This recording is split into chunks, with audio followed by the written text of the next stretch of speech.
dizer que é um enorme prazer, honra, satisfação participar do 12º Encontro das Entidades de Economistas da Amazônia Legal. Eu acho que não existe tema mais importante neste momento para o Brasil, para o planeta, e é um grande prazer participar desse encontro, e eu acredito que todos nós temos ideias, convicções, mas é no debate, é no pluralismo dessas ideias que cada um de nós vai trazer uma contribuição. Não acredito que ninguém tenha a verdade absoluta ou a solução, mas acho que juntos nós encontraremos um caminho muito profícuo para a Amazônia. Eu gostaria de fazer minha apresentação dividida em 3 pontos, né, e que lançam mão do título do livro que recentemente escrevi com Arthur Vilela. Nem negacionismo, nem apocalipse, e uma perspectiva brasileira, olhando com um particular interesse para a Amazônia, né, que é o que nós vamos fazer aqui. Eu queria abrir essa conversa mostrando essa foto de uma cidade alemã com uma infraestrutura muito avançada, um dos países mais ricos do mundo, com uma renda per capita superior a $50 mil. E o estado, essa foto mostra bem o estado em que a cidade ficou depois das enchentes terríveis que ocorreram na Alemanha como um todo e, em particular, nessa região afetando o Erftstadt. Isso mostra uma ilustração apenas dos extremos climáticos que levaram a maior parte dos cientistas, dos formadores de opinião, dos investidores, dos agentes econômicos, da classe política em geral, a perceber que não faz o menor sentido negar que há uma mudança climática muito forte, que há sinais do planeta no sentido de que nós estamos atravessando limites muito perigosos do ponto de vista do meio ambiente. Aqui eu ilustro aquilo que nós chamamos de cheque especial ambiental. Há meio século, nós nos encontramos no cheque especial ambiental. O que é isso? Nós usamos mais recursos do planeta do que o planeta gera. Se nós compararmos a bioprodutividade com a pegada ecológica, a bioprodutividade sendo, do ponto de vista da economia, uma oferta, aquilo que a Terra oferta do ponto de vista de capacidade regenerativa. E a pegada ecológica é aquilo que nós demandamos para os nossos processos de produção e consumo.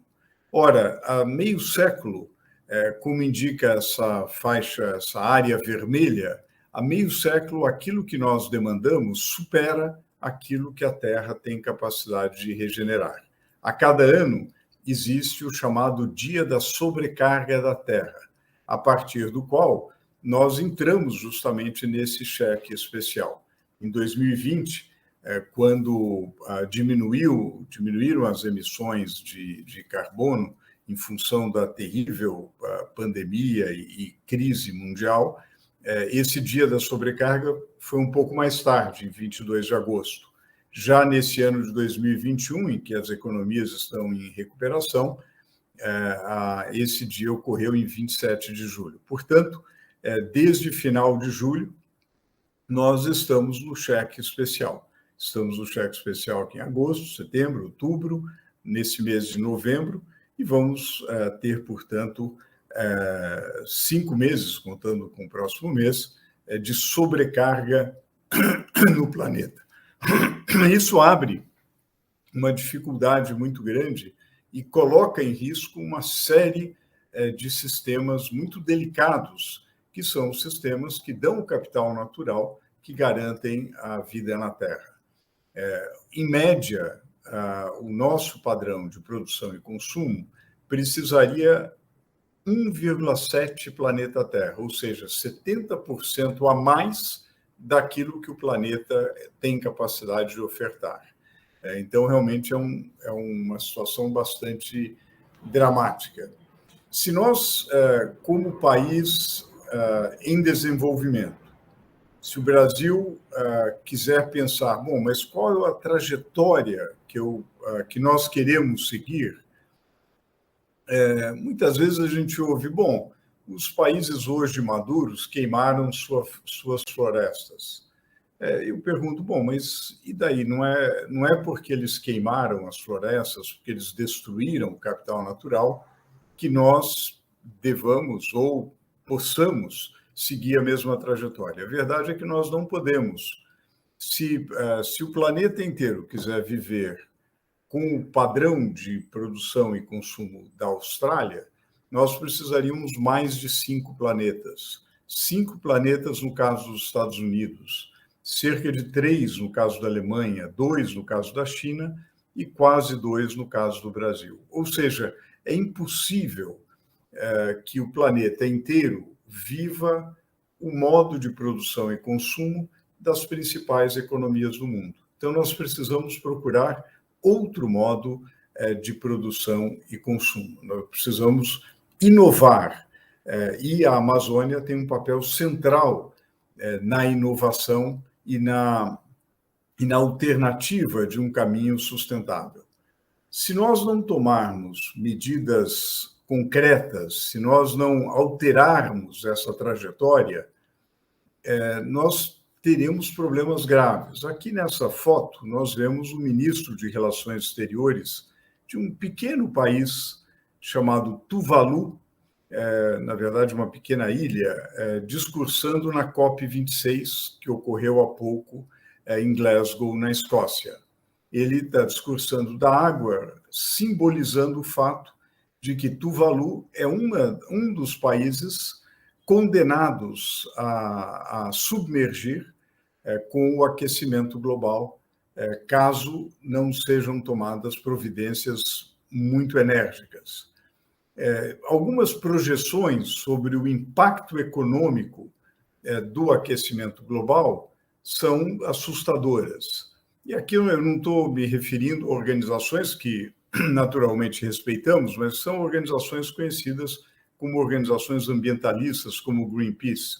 Estou me referindo a uma instituição de caráter financeiro, um instituto do Swiss Re, uma grande seguradora mundial, que estima que um aumento de 3,2 graus Celsius na temperatura até o final do século acarretaria uma queda do PIB de 18%. Repito, de 18%. Só para lembrar, a queda que ocorreu no PIB mundial, no Produto Interno Bruto do planeta, em 2020, quando ocorreu a crise da Covid-19, foi de 3,5%. Nós vimos a catástrofe que foi. Nós estamos falando aqui de 18%. O PIB da América do Sul cairia 17%. E da África e do Oriente Médio, 28%, apenas para dar algumas estatísticas para dimensionar a gravidade do problema e, portanto, o fato de que nós não queremos negar o problema. Quer dizer, o primeiro passo que alguém dá para resolver um problema é admiti-lo. Nós temos, sim, um problema de aquecimento global, temos, sim, um problema de ter ultrapassado já alguns limites planetários muito claros, no ciclo do nitrogênio, na questão da escassez da água, em vários outros aspectos. O aspecto mais comentado pela mídia é o aspecto da mudança climática.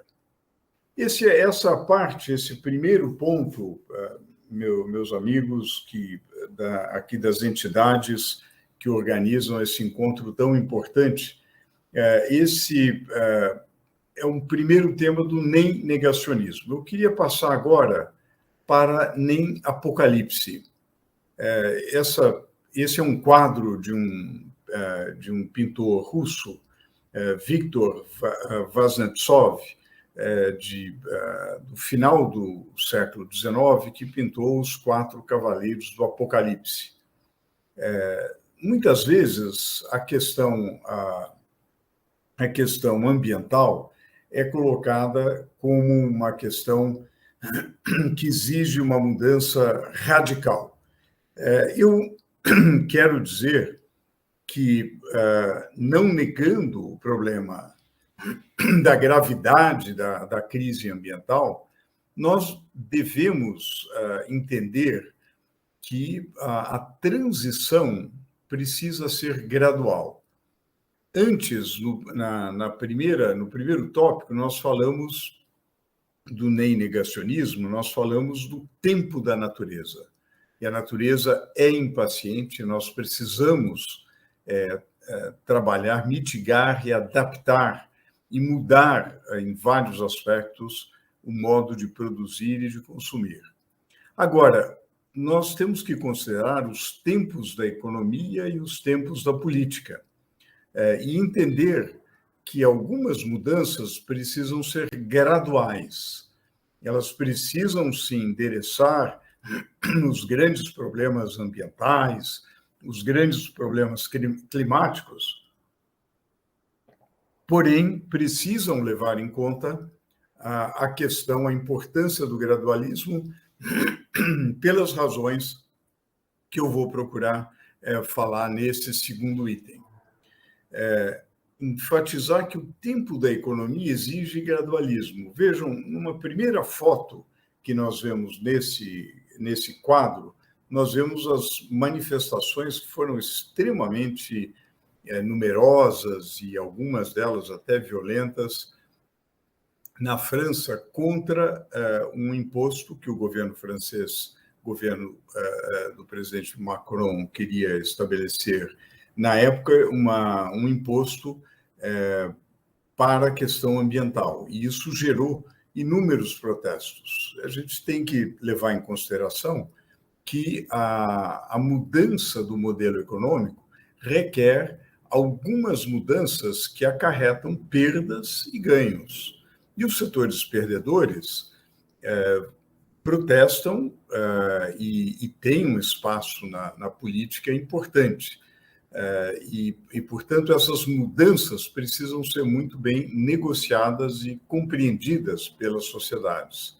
E não é apenas uma sociedade nacional, são mais de uma centena, quase 2 centenas, na verdade, mais de 200 estados nacionais que precisam, e aqui na segunda foto a gente vê uma reunião nas Nações Unidas, precisam encontrar um consenso acerca das mudanças das políticas dos Estados nacionais de forma coordenada, cooperativa, para que a transição para uma economia verde, a transição para uma economia mais amigável com o meio ambiente seja possível. Portanto, se o tempo da economia exige gradualismo, o tempo da política exige mais ainda. E, naturalmente, é preciso dar voz, espaço para aqueles que talvez sejam os mais interessados nas ações do meio ambiente, que são os jovens, e que têm tido um protagonismo muito saudável, bem-vindo e importante. Aqui a gente vê a manifestação, a Greta, aqui nessa foto, liderando uma manifestação, são manifestações legítimas, e, de novo, vejam o descompasso. Você tem grupos que querem uma mudança imediata e muito rápida, há grupos que são resistentes a essa mudança, e há necessidade de uma cooperação internacional que é complexa, que exige muita negociação. Portanto, o tempo da economia e da política, assim como na física e assim como na teoria da relatividade, o tempo é relativo e depende do referencial a partir do qual medimos. É preciso ter isso em mente para entender a complexidade do processo de transição. Eu queria aqui lançar a mão para a gente discutir a transição que precisa ser feita e a transição energética que precisa ser feita, lembrar um mito e uma lenda, ou duas lendas, se quisermos, de povos muito diferentes, que muito provavelmente não tiveram contato entre si, mas que abordam o tema da energia e o tema do fogo de uma maneira muito semelhante. Na lenda Caingangue, uma nação que ainda hoje, segundo dados do IBGE, tem mais de 37 mil membros e que ocupou a região sudeste e estados do sul do país, há uma lenda que o fogo era um segredo e a aldeia era condenada a viver na escuridão. E que um guerreiro valente conseguiu se transformar em um pássaro, conseguiu entrar na cabana onde havia o fogo, roubou um pedaço do carvão que queimava, o aproximou a um graveto e foi levar para a sua aldeia. Nesse caminho, ele, infelizmente, o fogo pegou em outros galhos e queimou a floresta por muitos e muitos dias. Da mesma forma, o mito grego de Prometeu nos lembra que Prometeu, tendo uma identidade com a humanidade, roubou dos deuses, roubou o fogo do Olimpo e entregou à humanidade. Zeus, enfurecido, condenou Prometeu a 30 mil anos de sacrifício em que uma águia feria seu fígado diariamente. As duas lendas de povos distintos, de épocas distintas, elas nos lembram a importância da energia e a importância e a dificuldade e a conquista da humanidade de cada passo no processo de uma transição energética. E, de fato, ao ver a evolução no tempo da transição energética, nós podemos afirmar que esse processo de transição foi sempre longo e foi sempre muito complexo. Então, há evidências de comida cozida há quase 2 milhões de anos atrás. Evidências de controle de fogo há 1 milhão de anos atrás. Vamos lembrar que o Homo sapiens vem depois de 350, 200 mil anos atrás. E o uso regular do fogo só ocorre há algo entre 100 mil e 50 mil anos atrás. E só no século XIV há uma transição da lenha para o carvão na Inglaterra. E o carvão, que hoje nós chamamos a atenção para o seu efeito nefasto sobre a poluição, sobre a emissão de gases de efeito estufa, o carvão dominou até meados do século XX como fonte energética. Apenas em meados do século XX, o petróleo suplantou o carvão como fonte energética. Na verdade, o petróleo descoberto e desenvolvido, explorado em escala maior a partir de meados do século XIX, lá quando aquele pintor russo, que eu lembrei dos Cavaleiros do Apocalipse, pintou aquele quadro, o petróleo começava a crescer, mas demorou muito para que ele suplantasse o carvão, e ainda hoje, naturalmente, é a principal fonte energética. O que eu quero dizer com isso é que quando nós falamos em transição energética, em caminho para um novo modo de gerar energia e, portanto, de produzir e de consumir, nós estamos falando em algo longo e complexo, né, que nem sempre é lembrado. Agora, nós estamos, então, diante de um impasse, porque nós temos uma natureza impaciente, nós vimos como usamos muito mais recursos da natureza do que ela suporta, mas, ao mesmo tempo, nós precisamos fazer as mudanças, olhamos a nossa história enquanto humanidade e verificamos que são mudanças longas, e nós precisamos fazer isso de forma relativamente rápida. Se nós olhamos para as metas que vêm sendo anunciadas e que foram muito divulgadas por ocasião da COP26, nós tomamos como referência 2050, e, de fato, os cenários de aumento de temperatura indicam que é preciso tomar 2050, e, mais do que isso, é preciso já tomar 2030 como um marco muito importante. Então, o que é diferente na atual transição energética? O que é peculiar à atual transição energética? Primeiro, ela precisa ser muito mais veloz, e, segundo, o que gera a necessidade da transição é uma variável exógena ao sistema. No passado, a humanidade desenvolveu de forma a encontrar métodos mais baratos e mais eficientes para gerar a energia. Quer dizer, era algo endógeno ao sistema econômico. Agora, não. Nós temos que uma variável externa, a variação de temperatura, é que dita o ritmo da transição. Isso, do ponto de vista da economia, nos coloca uma mudança, e eu queria traduzir a atual transição em economês e entender um pouco a lógica da atual tendência de inflação mundial. Nós temos aqui aquilo que na macroeconomia se chama de demanda agregada e de oferta agregada na economia, e que geram como resultado, como equilíbrio, geram um nível geral de preços e um nível de produção, que aqui pode ser visto como o PIB mundial.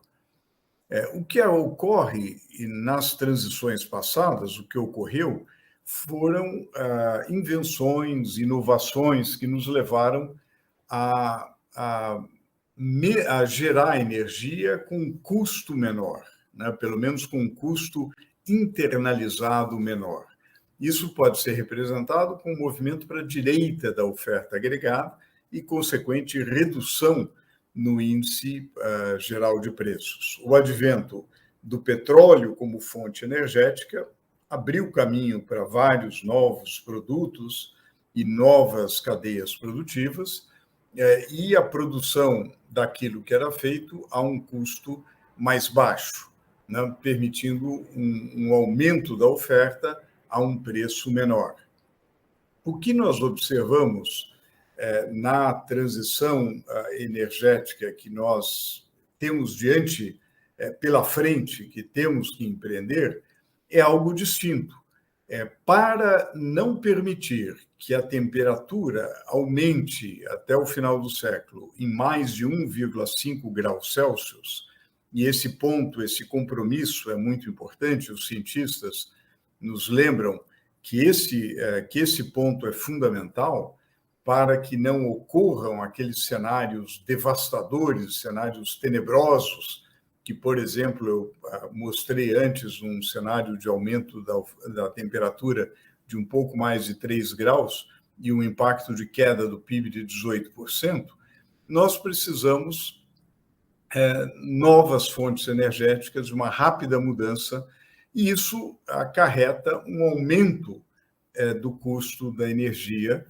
Pode ser representado por um movimento para a esquerda da oferta agregada e com uma elevação do nível geral de preços e não uma queda do nível geral de preços. Então, o que nós estamos enfrentando nesse momento de uma pressão de inflação que ocorre na Europa, que ocorre nos Estados Unidos, que ocorre também no Brasil e em países latino-americanos, na verdade reflete não apenas as sequelas da crise da Covid-19, com a desarticulação das cadeias produtivas, que é algo que também ocorre, mas e também indica um desafio muito grande do ponto de vista de pressão inflacionária advinda dessa transição energética que tem que ser feita de forma muito mais rápida do que aquilo que normalmente a humanidade observou na sua trajetória. Mas há uma dialética dessa transição onde o novo precisa do velho para florescer. Isso é importante porque, às vezes, a gente observa uma demonização de tudo aquilo que é considerado velho, que precisa ser superado. Então, muitas vezes, muitos setores demonizam, por exemplo, o plástico, por tudo aquilo que nós sabemos que acarreta do ponto de vista de resíduos, demonizam o próprio combustível fóssil, demonizam o cimento, cuja produção requer para o aquecimento dos fornos uma fonte energética que muitas vezes é poluente. Muitas vezes há uma demonização da mineração. No entanto, nós precisamos de tudo isso para a própria transição. Quer dizer, o veículo elétrico precisa de lítio, precisa de cobalto, precisa de cobre, a célula de combustível precisa da platina e do paládio, a energia eólica precisa do cobre, os aviões para terem um desempenho desejável, também precisamos dos minerais, as células fotovoltaicas, as baterias, enfim, a mineração passa a ser ainda mais importante do que já foi até agora. Obviamente, há bilhões de pessoas que precisam moradias, a infraestrutura é necessária, é óbvio que o cimento é necessário, o plástico para a saúde e para vários outros segmentos, praticamente todos os segmentos da indústria de transformação, mas nós vimos durante a pandemia a importância do plástico para os equipamentos médicos, para a saúde, para a medicina, e, obviamente, não dá para mudar radicalmente a matriz energética e os combustíveis fósseis continuarão sendo importantes para que a gente continue tendo a geração de renda e riqueza. Analogamente, quando a gente pensa o problema da Amazônia, é claro que nós precisamos preservar a floresta, mas é claro que nós precisamos encontrar caminhos de geração de renda, de riqueza, e nós não podemos simplesmente congelar um sistema, porque há necessidades básicas da população da Amazônia e de várias regiões que precisam viver e têm o direito de prosperar. Portanto, a transição não pode demonizar segmentos, não pode demonizar o velho, porque o velho é necessário para o novo prosperar, né? Essa é a dialética da transição que nós precisamos entender. E aqui eu vou tomar a liberdade de colocar duas fotos, comparando dois pratos para representar o fato de que as preferências das pessoas, dos consumidores, também mudam gradualmente. Quer dizer, não dá para ter uma mudança radical. É preciso pensar que os hábitos mudam gradualmente. Então, por exemplo, muitas vezes se diz, bom, é preciso parar de comer carne, né? E, naturalmente, essa é uma opção que muitas pessoas fazem, e isso é absolutamente legítimo e faz parte do conjunto de preferências que a humanidade tem.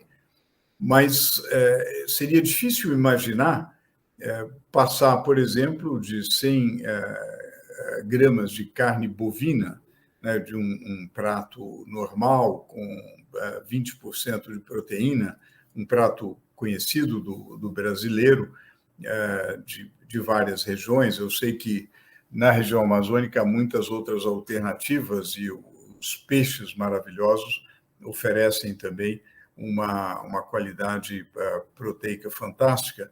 Mas, por exemplo, seria difícil imaginar que 100 gramas de grilo preto, que tem até uma capacidade proteica que é mais do que o dobro de um prato com 100 gramas de carne bovina, que as pessoas passassem imediatamente para uma dieta completamente diferente. É claro que no planeta já há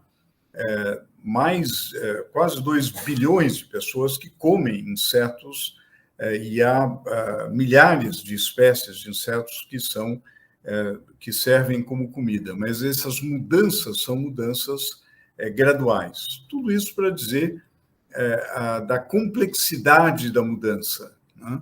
E como que nós devemos levar em conta esta complexidade para que ela seja, de fato, uma mudança bem-sucedida. E temos que pensar também o desafio da alimentação, né? Nós temos que alimentar, no final desse século, e nós, enquanto humanidade, 11 bilhões de pessoas, que serão pessoas mais altas e pessoas mais gordas, e que precisarão, e que a produção de alimento vai aumentar, precisa aumentar cerca de 80%. Então, quer dizer, esse desafio tem que estar presente, assim como o desafio da fome. Nós temos no mundo quase 1 bilhão de pessoas que passam fome, né? Há várias definições de fome, e aqui eu sigo a definição aí das Nações Unidas de uma insegurança alimentar absoluta, né? Quando todos os membros da família não têm recursos para comer e estão realmente condenados a uma situação de fome. E essa situação é real, quer dizer, nós temos que fazer a transição energética, nós temos que alimentar 11 bilhões de pessoas e, em particular, ter um olhar de compaixão para o quase 1 bilhão de seres humanos que passam fome no planeta hoje. Quer dizer, esse é o grande desafio, são os grandes desafios da humanidade. E essas mudanças, e aqui eu recorro a um livro recente desse autor americano, John Doerr. O livro ainda não foi traduzido para o português, se chama Velocidade e Escala, Speed and Scale. E ele trata vários temas muito interessantes, aborda com muita propriedade o método para nós sermos bem-sucedidos na transição, mas ele enfatiza um aspecto que me parece importante, sobretudo no encontro de economistas e de economistas que têm sido tão brilhantemente liderados e incentivados pelo professor Martinho Azevedo, pela professora Michele Silva, que tem promovido esse debate nos talentosos profissionais da região amazônica. E a ênfase que o John Doerr tem é a ênfase do sentido econômico da mudança. Quer dizer, nós só conseguiremos fazer uma mudança bem-sucedida se ela tiver algum sentido econômico. Quer dizer, se diminuir a emissão de gases de efeito estufa, se preservar a floresta, se combater o aquecimento global de uma forma geral, for algo que faça sentido econômico, que seja lucrativo, e que, portanto, seja um resultado provável, que os agentes econômicos estejam alinhados para trabalhar nessa direção. E aí, realmente, nós temos, no período recente, que aproveitar aquilo que tem sido um papel crescente do setor privado. Vocês assistiram na COP26 uma participação grande do setor privado,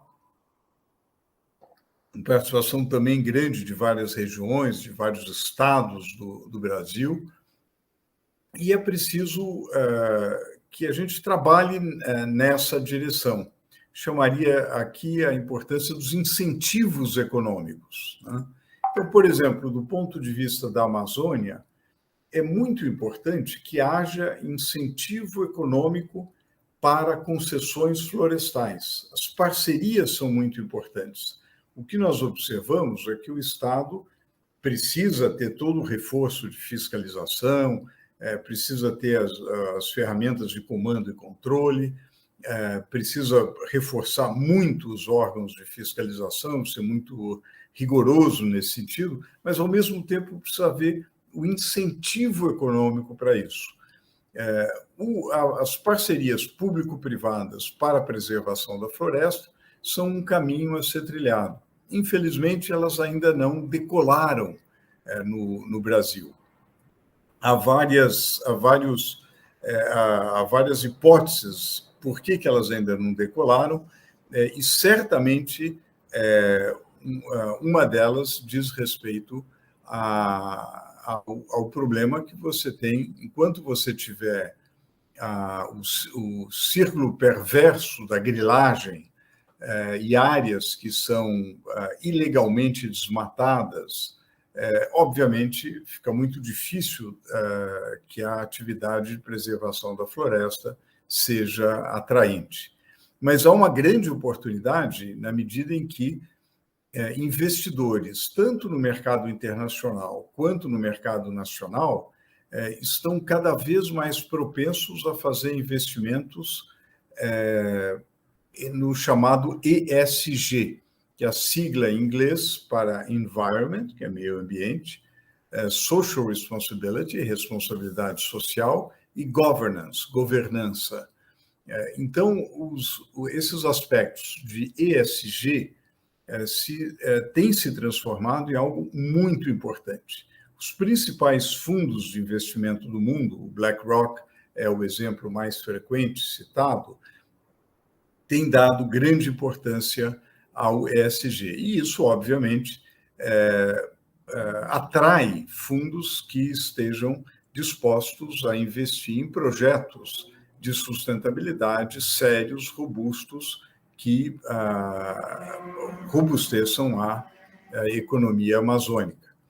E, na verdade, o fazem, voltando àquele argumento de que a mudança precisa ter sentido econômico, não por algum ambientalismo inato dos investidores, mas porque, na gestão de risco das empresas, os riscos ambientais estão cada vez maiores e, consequentemente, na gestão de risco é fundamental que haja questão socioambiental. E quando a gente olha para os consumidores, a gente percebe aqui do lado direito e do ponto de vista do retorno que as empresas têm percebido que aqueles produtos que são produtos mais sustentáveis, que são produtos amigáveis com o meio ambiente, têm encontrado mais receptividade e, consequentemente, gerado mais demanda e, consequentemente, gerado mais retorno do que aqueles bens e serviços que não geram impactos positivos no meio ambiente. Especialmente na nova geração, na geração mais jovem, que quer consumir produtos que sejam amigáveis com o meio ambiente, ou que, em se tornando executivos e investidores, que querem investir ou querem participar de empresas que tenham um olhar para as questões socioambientais. Uma questão muito importante é evitar aquilo que é normalmente chamado de greenwashing, que é uma maquiagem. Assim, olha, eu vou fazer um relatório bonito, que eu defendo o meio ambiente, mas, na prática, eu cometo uma série de crimes ambientais. Então, isso é algo que, muitas vezes, infelizmente, a gente observa, mas é algo que, na verdade, pode destruir muito valor para as empresas, porque representa, perante o Código de Defesa do Consumidor, propaganda enganosa, perante a legislação de mercado de capitais, uma fraude ao investidor, e perante a legislação de defesa da concorrência, pode representar uma concorrência desleal. Todas essas infrações sujeitas a grandes multas. Então, na verdade, o que as empresas sérias fazem e precisam fazer é fazer uma política corporativa de ESG que seja realmente material, que seja robusta, e comunicar essa política. E muitos dos projetos de preservação na Amazônia ou de capacitação na Amazônia ou de desenvolvimento de tecnologias adequadas para a preservação do bioma mais precioso do planeta, tudo isso cabe muito em políticas robustas de ESG. Portanto, o setor privado tem muito a contribuir para o desenvolvimento de modelos adequados para a Amazônia. E as empresas, na verdade, falando no sentido econômico, não adianta a empresa fazer uma belíssima política ambiental, social, de governança, se ela é fraca financeiramente, se ela não está dando lucro. Não adianta ela dar muito lucro e ser negligente em relação aos aspectos sociais, de governança e ambientais, né? Essas empresas acabam sendo socialmente insustentáveis, assim como aquelas que não dão lucro acabam sendo financeiramente insustentáveis.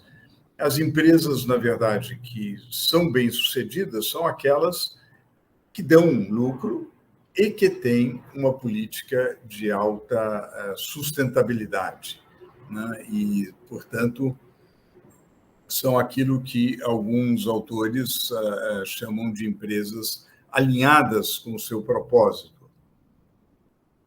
Aquelas que não fazem nem uma coisa nem outra, quer dizer, nem dão lucro, nem têm política de ESG, hoje tendem a desaparecer, ou são carta fora do baralho. É preciso uma metodologia para ter essa política, né? Que é preciso os projetos de ESG precisam saber identificar onde estão as questões, avaliar o seu impacto, decompor os benefícios, quantificar esses benefícios e agregar valor. No fundo, elas precisam gerar valor para fazer os investimentos ligados aí ao meio ambiente. Eu chamaria a atenção que na COP26 há uma preocupação crescente de contabilizar os projetos de ESG, de quantificá-los de forma a monitorar adequadamente esses projetos. Eu falo tudo isso porque eu acredito que há um olhar do mundo para a Amazônia cada vez maior, e é muito importante que as empresas sejam capazes de formular projetos robustos, associados ao desenvolvimento da bioeconomia, da biotecnologia, da capacitação de pessoas que possam vir a ser protetores do bioma amazônico, e, portanto, com esse interesse do setor privado, se bem orientado, se bem monitorado, se bem auditado, pode representar um fluxo de recursos muito importante para a Amazônia. Eu não acredito em grandes discursos das reuniões internacionais em que se fala que, olha, vamos mandar 100 bilhões de dólares para os países em desenvolvimento, etc., etc. É ótimo. Se os recursos vierem, é excelente, mas eu acho que nós deveríamos, antes de contar com esses recursos, olhar para projetos robustos, ou seja, projetos que façam sentido econômico, que sejam amigáveis com o meio ambiente e que, portanto, gerem valor. São esses projetos que devem ser estimulados e, consequentemente, ter uma perspectiva brasileira para a questão que a melhora do ponto de vista do meio ambiente não pode depender da boa vontade do mundo. Nós precisamos ter uma visão clara e uma visão brasileira, onde, nessa visão, certamente a questão amazônica é essencial. E é esse terceiro ponto sobre o qual eu vou falar um pouquinho o que seria uma visão brasileira, né? O Brasil tem tudo para ser uma grande potência ambiental. Nós temos biodiversidade, talvez a maior do planeta. Nós já temos uma matriz elétrica limpa, em contraste com as principais economias do planeta, a segunda maior economia do planeta e a primeira maior economia do planeta, China e Estados Unidos, respectivamente, têm matrizes elétricas muito mais sujas do que a nossa. E isso nos dá uma enorme vantagem comparativa. Vantagem essa que foi criada pelas circunstâncias dos séculos 20 e 21. Quando a Inglaterra se industrializou no século 18, a industrialização originária, né? O Brasil não tinha essa vantagem comparativa. O Brasil, na verdade, ainda nem era um Estado nacional independente e não tinha essa vantagem comparativa. O grande problema ambiental e o problema dos gases de efeito estufa foi criado após a Revolução Industrial, no espaço, e o problema do aquecimento global ocorre num espaço entre a Revolução Industrial até o nosso tempo, né, que coloca para o mundo a importância de uma matriz diferente, de uma matriz energética e uma matriz elétrica limpa. E o Brasil pode sair na frente nessa corrida. Agora, o Brasil também tem os seus problemas, né? Tem o problema que eu chamaria da economia subterrânea, da economia informal, do desrespeito aberto à legislação. Nós temos até que uma boa legislação. No entanto, existe o mundo da lei e o mundo real. Infelizmente, o mundo real é muito diferente do mundo da lei. No mundo da lei, há terras públicas que são terras de preservação. No entanto, nós sabemos que há a grilagem, que há o comércio ilegal de madeira, que há as queimadas provocadas, a ocupação por uma pecuária de baixa produtividade, a venda dessas terras, que, na verdade, se caracteriza por um roubo de patrimônio público, de terras públicas, e que acaba gerando um desmatamento totalmente ilegal, né? Então, esse é um problema, assim como nas cidades, nós verificamos descartes ilegais nos cursos d'água, que geram toda sorte de poluição nos cursos d'água. Nós vemos, do ponto de vista dos resíduos sólidos urbanos, mais de 3 mil lixões no país, envergonhando e aporcalhando as nossas cidades, né? Então, quer dizer, esse é o nosso grande problema. Então, nós temos os nossos desafios e vantagens comparativas incríveis, que, se soubermos aproveitá-las, podemos nos tornar uma potência ambiental. E a Amazônia deveria estar no centro das atenções da política ambiental, né? Seja por a necessidade de um modelo de desenvolvimento que adira às características regionais, né? E, de novo, que leve em conta à população local, que leve em conta a transição. Quer dizer, não adianta eu fechar os olhos e falar, olha, eu imagino uma Amazônia completamente diferente, mas eu sei que isso não acontece da noite para o dia. Eu preciso criar o caminho da transição, né? E esse caminho tem como ponto fulcral, como centro, o fator humano. Quer dizer, eu preciso capacitar as populações ribeirinhas, eu preciso respeitar e, ao mesmo tempo, oferecer oportunidades de capacitação para as populações originárias, para a população indígena e as várias nações que habitam não só o bioma amazônico, como todo o território nacional. Eu preciso de infraestrutura, né, com ênfase no aspecto socioambiental. Quer dizer, eu não posso privar a região amazônica de infraestrutura.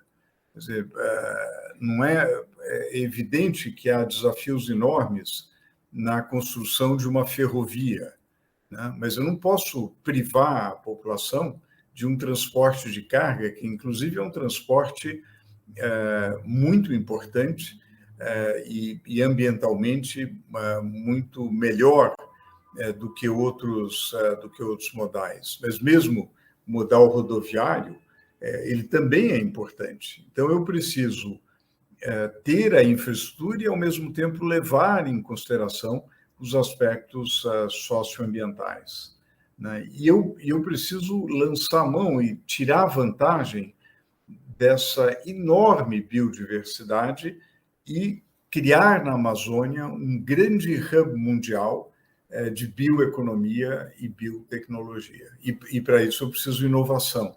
Eu preciso criar os incentivos, voltando a John Doerr, dar sentido econômico, criar os incentivos para que haja investimento na bioeconomia e na biotecnologia, aproveitando da fantástica biodiversidade do bioma amazônico, né? E, na verdade, o Brasil tem a maior biodiversidade do planeta, né? Na verdade, essa vantagem comparativa e que pode ser criada ou pode ser transformada numa vantagem comparativa dinâmica, né? O trabalho clássico de David Ricardo falava na vantagem comparativa, mas nós aprendemos com a história que os países podem criar vantagens comparativas dinâmicas, eles podem multiplicar as vantagens comparativas que eles têm e criar novas vantagens comparativas. Assim como nós podemos criá-las no âmbito do bioma amazônico, nós temos 6 biomas extremamente ricos, onde vivem quase 50 mil espécies de plantas e mais de 110 mil espécies de animais, né? Então, essa fantástica biodiversidade que nos dá, digamos, nos abençoa como país para criar a vantagem competitiva. Agora, ela não será criada espontaneamente, quer dizer, não será contemplando apenas essa biodiversidade fantástica que nós conseguiremos avançar. Nós precisamos transformar isso em valor, em valor da marca Brasil, com ferramentas modernas de monitoramento, usando as novas tecnologias, inclusive o blockchain, para um monitoramento da preservação, né? Ao mesmo tempo gerando incentivos econômicos e trazendo a iniciativa privada, que já tem o interesse nos investimentos de ESG, para fazer investimentos em preservação. E combatendo duramente o comércio ilegal da madeira, o roubo de terras públicas, né, e a agressão às populações originárias, né, porque essas atividades, que são atividades criminosas, não agregam valor ao Brasil, né? E eu dizia que a matriz energética brasileira é uma matriz limpa, né? E a gente observa aí como essa área indicada como do carvão, do petróleo e do gás natural, sendo o gás natural dos fósseis o recurso mais ambientalmente amigável, ela é mais reduzida que no resto do mundo. Quer dizer, na verdade, quase 2/3 da matriz energética mundial se baseia no carvão, petróleo e gás natural, ao passo que apenas 13% da nossa matriz se baseia nessa fonte, sendo a fonte hidráulica a mais importante, né? E quando nós observamos o nosso padrão de emissões, o nosso padrão de emissão de gases de efeito estufa é completamente diferente do resto do mundo. Enquanto que para a geração de eletricidade e aquecimento, o resto do mundo precisa e utiliza 35% das suas emissões, nós, apenas 8% das nossas emissões estão associadas à geração de energia elétrica e aquecimento nas casas.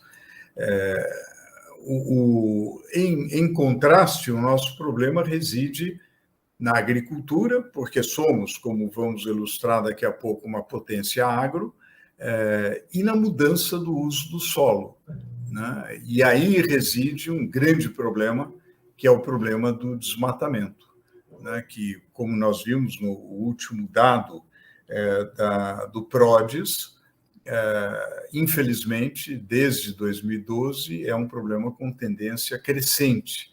Nós tivemos um grande avanço até 2012, demonstramos que é possível reduzir o desmatamento, mas desde então tem havido um agravamento do problema, e o último dado de desmatamento indicou uma elevação superior a 20%, extremamente preocupante, com mais de 13 mil quilômetros quadrados aí de desmatamento. Então, isso é realmente problemático. Mas vejam que a emissão de gases de efeito estufa não é necessária, não é fundamental para o nosso crescimento. Quer dizer, quando a gente compara quanto de gás de efeito estufa nós temos por unidade de produto interno bruto, é baixo para o Brasil, inferior ao do Japão, da Austrália, da Rússia, certamente inferior da China. Em outras palavras, nós não precisamos de grandes emissões de gases de efeito estufa para crescer. Nós podemos crescer com uma baixa pegada de carbono. Isso é muito importante. O Brasil, em contraste com as principais economias do mundo, em contraste com a China, em contraste com os Estados Unidos, em contraste com o conjunto da União Europeia, tem condições de crescer mais, emitindo menos gases de efeito estufa. Portanto, nós deveríamos estar na vanguarda e sermos protagonistas no esforço de redução de emissão de gases de efeito estufa. Nós podemos aproveitar essa oportunidade que as circunstâncias históricas do século XX e XXI nos oferecem. Nós não tínhamos isso no século XVIII, no século XIX, porque esse problema não existia. E esse problema existe, e o Brasil tem uma matriz energética e elétrica limpa. Portanto, nós podemos, em vez de resistir à agenda ambiental, estimulá-la, impulsioná-la, liderá-la, para que o país possa crescer com um novo padrão de produção e consumo. Agora, tudo isso fica comprometido com a economia subterrânea, né? Nós vemos aí a foto de um lixão, né? Nós vemos aí a foto da apreensão de comércio ilegal de madeira. Isso destrói o nosso capital natural e não gera valor. Gera valor, é claro, para os criminosos que cometem esses ataques ao meio ambiente, mas não geram valor e nem renda para as pessoas que vivem nessas regiões. Pelo contrário, muitas vezes submetem as pessoas a condições indignas, como a que vemos nessa foto de um lixão. Agora, muitas vezes, um setor extremamente importante da economia brasileira é visto como um inimigo do meio ambiente, o que é um mito. Na verdade, não é verdade que o agro é inimigo do meio ambiente. O agro é importantíssimo. Nós vimos o desafio mundial de alimentar 11 bilhões de pessoas. Vimos o desafio mundial de eliminar o problema da fome de quase 1 bilhão de seres humanos. É claro que a agropecuária é fundamental, né? E o Brasil é uma potência agro, como o maior produtor de soja do mundo, segundo maior produtor de carne bovina do mundo, o maior produtor de cana-de-açúcar do mundo e o maior produtor de café do mundo, né? Apenas para dar alguns exemplos. Agora, é preciso que o agro seja o agro moderno, tecnológico e consciente da necessidade de preservação, né? Consciente da necessidade da inovação para preservar, né? Portanto, para conciliar essa nossa característica de potência agro com aquilo que nós almejamos no futuro e temos vantagens comparativas para alcançar esse futuro de uma potência ambiental, para nos tornarmos uma potência agroambiental, é preciso fundamentalmente decretar guerra ao desmatamento, ter estratégia de valorização dos serviços ecossistêmicos, e a floresta amazônica tem serviços ecossistêmicos extremamente preciosos. Estima-se em alguns estudos que o valor dos serviços ecossistêmicos da floresta amazônica, não captado pelas contas nacionais, possa chegar a algo como 18% do PIB, né? Quer dizer, uma coisa fundamental. É preciso estimular a bioeconomia e a capacitação das populações locais. Quer dizer, na verdade, as populações locais precisam estar engajadas em cadeias produtivas que sejam consistentes, compatíveis com a preservação da floresta, né? E o Brasil precisa assumir, no cenário internacional, um protagonismo no combate ao aquecimento global. Quer dizer, na verdade, o Brasil, infelizmente, teve um discurso nos últimos anos que, na verdade, sugerindo um certo desinteresse pelo problema, né? Pelo Acordo de Paris, pelo desenvolvimento do mercado de créditos de carbono. Felizmente, esse discurso mudou. Será necessário verificar se a prática também vai mudar, mas, felizmente, o discurso melhorou na última COP26. Já havia melhorado na cúpula do clima que tinha sido promovida pelo governo Biden, mas ainda há um longo caminho a ser percorrido. Felizmente, o setor privado brasileiro tem estado à frente, tem apresentado alternativas, tem estabelecido metas arrojadas, o que é muito bom. E é preciso um estímulo à inovação que rebate na questão da bioeconomia e uma diversificação da matriz elétrica, aprofundando a nossa vantagem comparativa. Nós já temos uma matriz elétrica limpa e podemos ter mais. Como? desenvolvendo mais ainda energia solar, desenvolvendo mais ainda energia eólica, desenvolvendo mais, e algo que ainda não foi devidamente desenvolvido, que é energia a partir dos resíduos sólidos urbanos.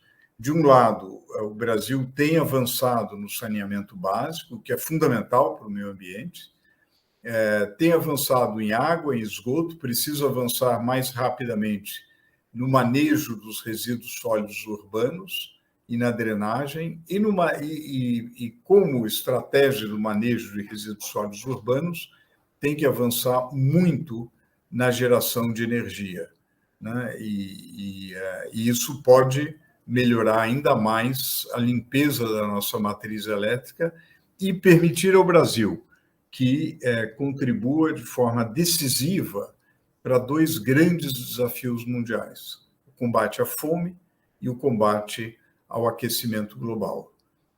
Agora, pensando especificamente na Amazônia e voltando à questão da necessidade de um modelo econômico, nós precisamos pensar um modelo econômico PI, onde as pessoas têm um papel fundamental. Quando eu digo as pessoas, a população amazônica precisa ser a principal protagonista. Quer dizer, é impossível pensar um modelo sem pensar nas pessoas que habitam a região. E precisa fazer sentido econômico para elas. Quer dizer, é preciso desenvolver cadeias produtivas que gerem renda, riqueza, que gerem empregos, deem oportunidades para as pessoas e permitam que essas atividades sejam muito mais atrativas do que as atividades incompatíveis com a preservação, como o comércio ilegal da madeira, como o comércio ilegal da mineração, com a poluição e desmatamento. Ao mesmo tempo, há um potencial enorme de geração de valor associado à bioeconomia e biotecnologia, lançando mão da biodiversidade que a Amazônia oferece. E, ao mesmo tempo, olhando um dos vetores de crescimento da economia, que é a infraestrutura. Quer dizer, nenhuma região no mundo pode se desenvolver sem uma infraestrutura. Eu falava há pouco, aliás, de um segmento de infraestrutura que é fundamental, que é o saneamento básico. E quando a gente olha para o saneamento básico, a prioridade a ele é muito importante, porque ele tem um impacto enorme sobre a despoluição dos cursos d'água e sobre a saúde pública. As evidências mostram que aquelas cidades que têm melhor saneamento básico têm muito menos gasto com saúde, um número muito menor de internações por doenças de veiculação hídrica, e nós temos um quadro no país que, em geral, não é bom, mas que indica que a região norte é a região com maior desafio e maior hiato para a universalização dos serviços de saneamento. Portanto, uma atenção especial de infraestrutura nesse aspecto é muito importante. E o novo marco do saneamento mostra um caminho interessante no qual o investimento privado vem crescendo. Eu não estou dizendo que é promessa de investimento, é um investimento que vem crescendo significativamente e que pode mudar, em grande medida, a paisagem das nossas cidades e dos nossos cursos d'água, e que tem um impacto ambiental extremamente importante. Portanto, o olhar para a infraestrutura é muito importante, e as evidências também mostram que a infraestrutura adequada, do ponto de vista de logística, de transporte, aumenta muito a produtividade do trabalho, que está associada ao salário, que está associada à renda e, consequentemente, ao desenvolvimento regional. Agora, tudo isso tem que ser feito com cadeias produtivas que sejam compatíveis com a preservação da floresta, com o manejo adequado da floresta.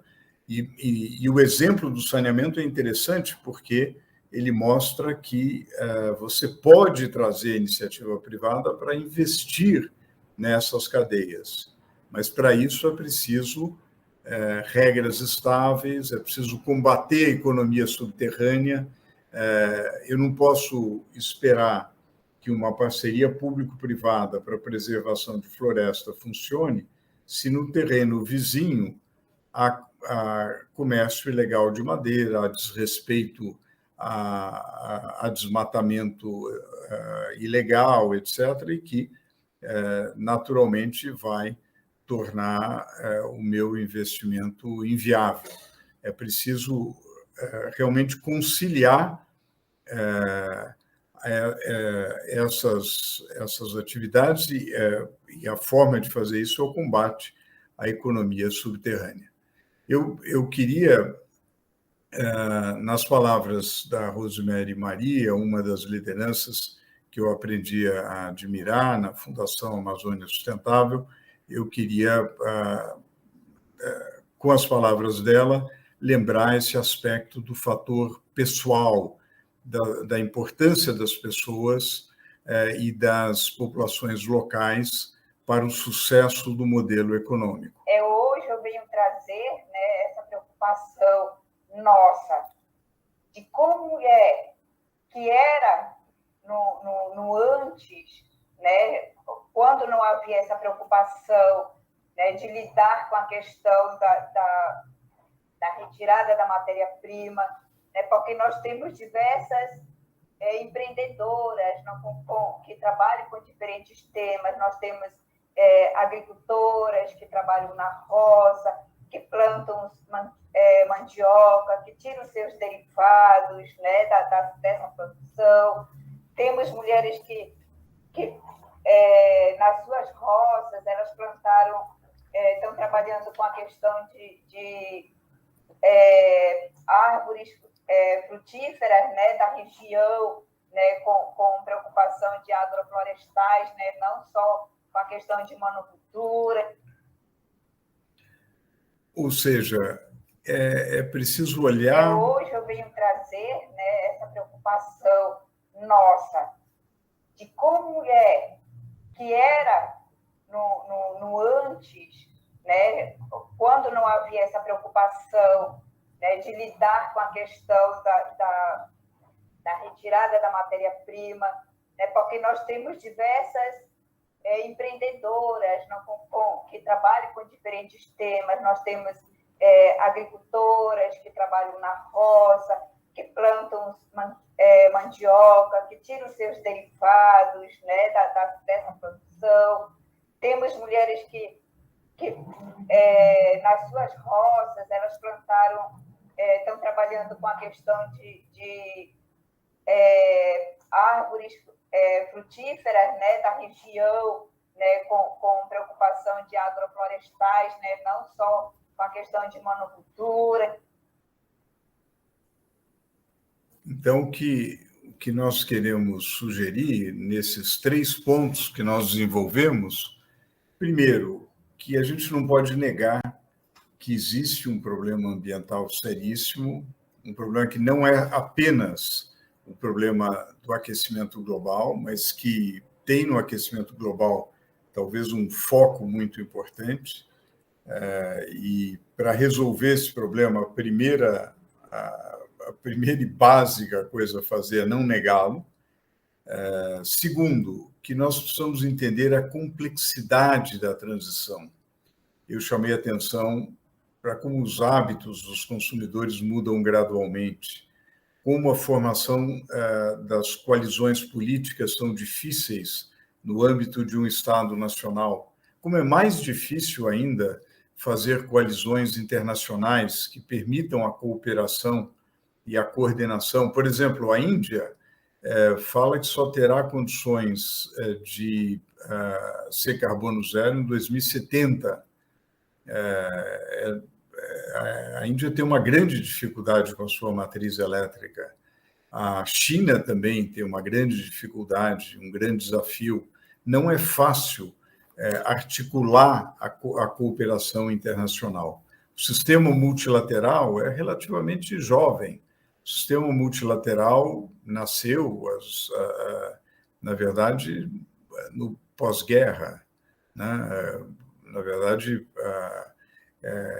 houve uma grande dificuldade de cooperação internacional durante a pandemia. Houve avanços que precisam ser celebrados. O fato de que, em menos de um ano, a humanidade foi capaz de gerar uma vacina com eficácia bastante razoável, mas a gente vê que ainda há muitas sequelas do problema da pandemia. Mas a ciência tem dado muitas soluções e é preciso transformá-las em soluções econômicas e soluções políticas que são, em geral, sempre mais desafiadoras. E o Brasil, nesse quadro, encontra nos grandes problemas mundiais uma forma também de contribuir como potência agro para o problema da fome, contribuir como potência que pode ser uma potência ambiental, contribuir para o problema do aquecimento global e, ao mesmo tempo, criar uma economia verde pujante, capaz de levar o Brasil a uma situação melhor em termos de desenvolvimento sustentável. E nessa trajetória, a Amazônia tem um papel fundamental pela sua importância como bioma, pela sua importância como uma forma, uma região que pode oferecer grandes soluções, não só para o Brasil, mas para o mundo. Então, nós temos as condições de articular, e essas condições passam por três coisas. Passam pela atenção às pessoas, a capacitação, o fator humano é fundamental, o respeito às populações locais é essencial, passa pela inovação, a inovação que é necessária para a biotecnologia, para a bioeconomia, e passa também de uma forma muito importante na infraestrutura, que aumenta a competitividade da região, que permite um aumento da produtividade sistêmica, que permite um aumento da produtividade do fator trabalho, consequentemente da sua remuneração. Portanto, a perspectiva brasileira passa por esse aproveitamento das vantagens comparativas que o Brasil tem na sua biodiversidade, na sua matriz elétrica limpa, ao mesmo tempo que passa na Amazônia por esse modelo no qual pessoas, inovação e infraestrutura constituem os vértices desse tripé do modelo para uma economia na Amazônia. Eu queria agradecer enormemente a oportunidade de fazer essa apresentação.